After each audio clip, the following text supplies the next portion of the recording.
இது மகிமை நேரம். இயேசு கிறிஸ்துவின் இனிதான நாமத்தினாலே உங்கள் அனைவருக்கும் என் அன்பின் வாழ்த்துக்களை தெரிவித்துக் கொள்கிறோம். சிலுவை பாடுகளை குறித்து நாம் தியானித்து கொண்டு வருகிறோம். யூதாஸ் காரியத்தை குறித்து, பிலாத்தை குறித்து, பரபாசை குறித்து நாம் தியானித்தோம். இந்த வகையில் நம்ம இன்னைக்கு யாரை குறித்து பார்க்க போகிறோம் அப்படின்னா, பிரதான ஆசாரியர்களை குறித்து நாம் தியானிக்க இருக்கிறோம். சரியா?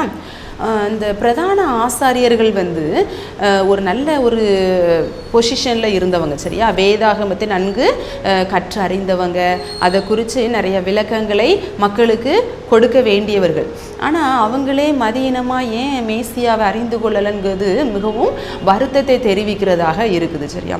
தன்னுடைய பதவியை காப்பாற்றிக் கொள்வதற்காக, எங்கே இவர் ராஜாவாக வந்தார் அப்படின்னா நம்ம பதவிக்கு இதாக வந்துருமோ, பதவிக்கே இவர் வந்துருவாரோ, இவர் பிரதான ஆசாரியராக வந்துருவாரோ அப்படின்னு சொல்லிடுற ஒரு பயத்தில் கூட, அவங்க பதவியை காப்பாற்றிக் கொள்ளணும் அப்படிங்கிற எண்ணத்தில் கூட இப்படி அவங்க செயல்பட்டு இருக்கலாம். சரியா? அப்படி நம்ம இருக்கக்கூடாதுன்னு, பொறாமை கொள்கிறவர்களாக நம்ம இருக்கக்கூடாது. இவங்க என்ன பண்ணுறாங்க, பிலாத்துட்டு போய் ஒவ்வொரு கம்ப்ளைண்ட்டாக பண்ணுறாங்க. என்ன ஆனால் அந்த ஒரு கம்ப்ளைண்ட்டும் ஒவ்வொரு இப்போ பாருங்கள், ஆண்டவராகிய இயேசு கிறிஸ்து தான், அதாவது மேசியா தான் ராஜா அப்படின்னு சொல்ல வேண்டிய இடத்துல இருந்த இந்த பிரதான ஆசாரியர்கள் என்ன சொல்கிறாங்க, ராயனை இல்லாமல் எங்களுக்கு வேறு ராஜாவே கிடையாதுன்னு சொல்கிறாங்க. என்ன, இந்த பிலாத்துவை கொஞ்சம் அவங்க பக்கம் இழுக்கிறதுக்காக, அவங்க அந்த வழக்கு அவங்களுக்கு சாதகமாக முடியணுங்கிறதுக்காக, பிலாத்து கன்வின்ஸ் பண்ணுறதுக்காக எப்படிலாம் பேசுகிறாங்க. என்ன, மேசியா தான் ராஜா, ஆண்டவர் தான் நம்மளுடைய இரட்சகர்னு சொல்ல வேண்டிய பிரதான ஆசாரியர்கள் ராயனை இல்லாமல் எங்களுக்கு வேற ராஜா கிடையாது, ராயன் தான் எங்களுக்கு ராஜான்னு இந்த இடத்துல சொல்கிறாங்க. அது மிகவும் வேதனைக்குரியதாக இருக்குது. நம்ம ஆண்டவரையே பிரதானப்படுத்துகிறவர்களாக நம்ம இருக்கணும். மனுஷர்களை நம்ம முக்கியப்படுத்துகிறவர்களாக நம்ம இருக்கக்கூடாது. அநேக சிச்சுவேஷன் நம்ம கூட நீங்கள் கடவுள் மாதிரி என்னையை காப்பாற்றிட்டீங்க அப்படிங்கிற வேர்டை நம்ம அடிக்கடி நம்ம யூஸ் பண்ணுவோம். நம்ம கடவுளுக்கு நிகராக நம்ம வேற யாரையும் ஒப்பிடக்கூடாது. சரியா? ராயனா இயேசுவா, நம்மளுக்கு சாத்தானா தேவகுமாரனா, நம்மளுக்கு யாருங்கிறது நம்ம தான் அந்த இடத்துல செலக்ட் பண்ணுவோம். பைபிளா மொபைலா எதுன்னு சொல்லிட்டு நம்ம தெளிவாக நம்ம பார்க்கிறவர்களாக நம்ம இருக்கணும். சரியா? இன்றைய காலத்தில் நிறைய பிள்ளைங்க மொபைலுக்கு அடிக்டாக இருக்காங்க. அதுலேருந்து நம்ம பிள்ளைகள் வெளியில் வரணும். சரியா? அதுக்காக நம்ம ப்ரேயர் பண்ணணும். நம்ம வேறு ஆண்டவருக்கே நம்ம எப்படி இருக்கணும், அடிமையாக இருக்கணும். மற்ற வேறு எந்த காரியங்களுக்கும் நம்ம அடிமையாக இருக்கக்கூடாது. சரியா? இப்போ இந்த பிலாத்து இவர்கிட்ட நான் எதுவுமே காணலையே, நீதிமானாக காண்றேன், என்ன பொல்லாப்பு செய்தான் அப்படின்னு சொல்லிட்டு கேட்டதுக்கு பதில் சொல்லதுக்கே இவங்களுக்கு தெரியலை. ஆனாலும் சிலுவையில் அறையும் சொல்லிட்டு இந்த பிரதான ஆசாரியர்கள் சொல்றாங்க. என்ன, ஒருத்தரை நம்ம குற்றப்படுத்தணும்னு நினைச்சோம்னா அவங்க எது செஞ்சாலும் நம்மளுக்கு குற்றமாக தானே தெரியும். ஒருவர் மேல நம்மளுக்கு பொறாம வந்துட்டு அப்படின்னா அவங்க எது செஞ்சாலும் குற்றமா இருக்கும். நம்ம அவங்க குற்றத்தை நம்ம ஏதாவது தவறு செய்வாங்களா அப்படின்னு சொல்லிட்டு தேடிட்டே இருப்பாங்க. எப்படி தானியேல அங்க இருந்த அந்த ஞானிகள்லாம், அந்த சாஸ்திரிகள்லாம் என்ன பண்ணாங்க, தானியலை குற்றப்படுத்திடணும் அப்படின்னு சொல்லிட்டு எவ்வளோ அவங்க பிரயாசப்பட்டு ஒவ்வொன்றா தேடிட்டே இருந்தாங்கல்ல. ஆனால் தானியல்கிட்ட எதுவுமே கண்டுபிடிக்க முடியல. இருந்தாலும் பொறாமையினாலே சிங்கக்கபிக்குள்ளே அடைச்சாங்க. சரியா? ஒரு சட்டம், தவறான ஒரு சட்டத்தை ஏற்றி சிங்கக்கபிக்குள்ளே அடைச்சாங்க. அதே மாதிரி தான் ஆண்டவராக இயேசு கிறிஸ்து மேலேயும் பொறாமை கொண்டவர்களாக இவரை சிலுவையிலே அறையும் அப்படின்னு சொல்லிட்டு பிரதான ஆசாரியர்கள் என்ன சொல்லிட்டு இருக்காங்க. சரியா?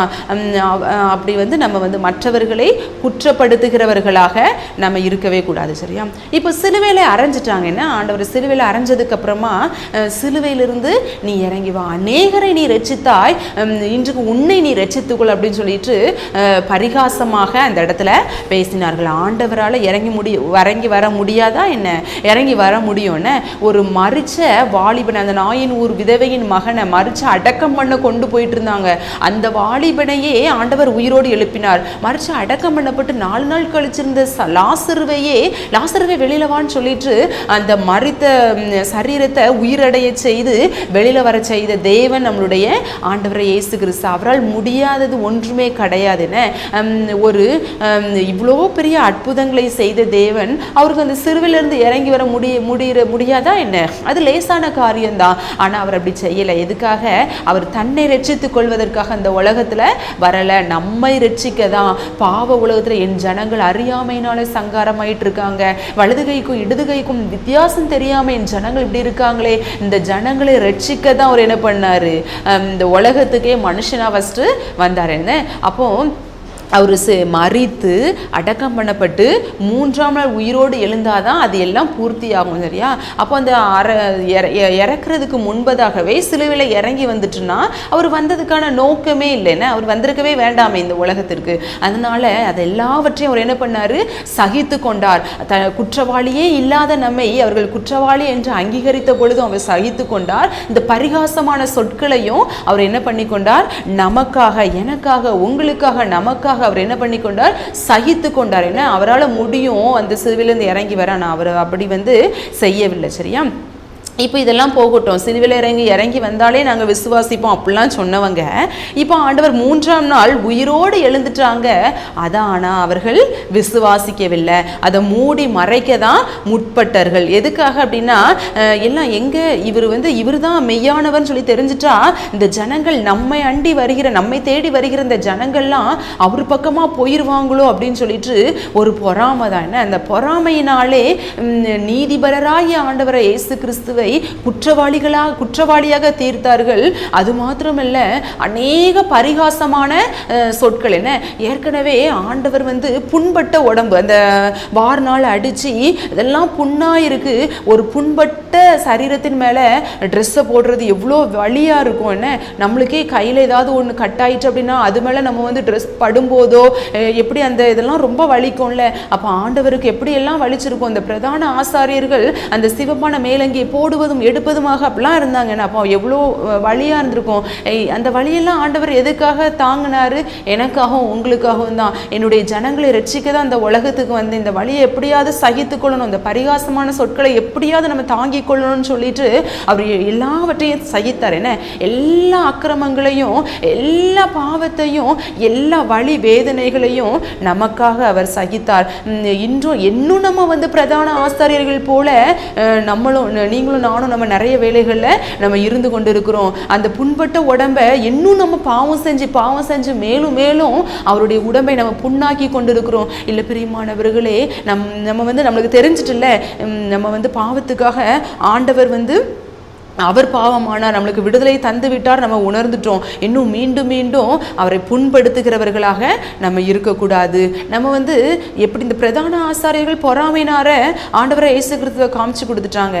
நம்ம பொறாமையினால மற்றவர்களை ஆக்கணைக்குள்ளாக நம்ம தீர்க்கக்கூடாது. அதை தான் நம்ம இன்றைய தினத்தில் நம்ம தியானிக்கிறோம். இந்த பிரதான ஆசாரியர்களை போல நம்ம என்ன பண்ணக்கூடாது, இருக்கக்கூடாது. நம்மளுக்கு நம்ம வேலை பார்க்குற இடத்துலையோ அல்லது ஏதோ ஒரு இடத்துல நம்மளுக்கு நம்ம குடும்பத்திலையோ நம்ம பொறாமை வர்றது இயல்பு தான். சரியா? ஏன்னா அது ஒரு மனுஷனுடைய ஒரு குணம். சரியா? ஆனால் பொறாமை வரக்கூடாது. நம்ம பொறாமை வரும் பொழுது அதை ஆண்டவர் சொல்லி, ஏசப்பா எனக்கு இப்படி இருக்குது, பொறாமையா இருக்குது, அவங்க வளர்ச்சி அடைகிறது எனக்கு பொறாமையா இருக்குது, இது ஆனால் தவறு, இந்த குணத்தை என்னை விட்டு அகற்றி போடுங்கன்னு சொல்லிட்டு நம்ம ப்ரேயர் பண்ண ஆண்டவர் நம்மளுக்கு உதவி செய்ய அவர் வல்லவராக இருக்கிறார். நம்ம பொறாமையினால மற்ற யாரையும் நம்ம ஆக்கணைக்குள்ளாக தீர்க்கக்கூடாது. ஆமா அவ தப்பு செஞ்சா அப்படின்னு சொல்லிட்டு எந்த ஒரு இடத்துலையும் அவர்களை ஆக்கணைக்குள்ளாக நம்ம தீர்க்கவே கூடாது. பிரதான ஆசாரியர்களைப் போல அல்ல பிரியமானவர்களே, நம்ம ஆண்டவருக்கு உகந்த பிள்ளைகளாக இருக்கணும். அவரை மீண்டும் மீண்டும் ஆக்கணைக்குள்ளாக தீர்க்கிற மாதிரி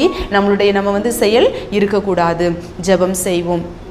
அன்புள்ள ஏசப்பா, இந்த பிரதான ஆசாரியர்கள் எப்படியெல்லாம் உங்களை கஷ்டப்படுத்தினாங்க ஏசப்பா, அது மாதிரி தானப்பா நாங்களும் இந்த டைம்லையும் ஒவ்வொரு பாவம் செய்யும்போது உங்களை கஷ்டப்படுத்திட்டு இருக்கோம். எங்களை மன்னிங்க ஏசப்பா, நாங்கள் அப்படி உங்களை கஷ்டப்படுத்தக்கூடாது தகப்பனே.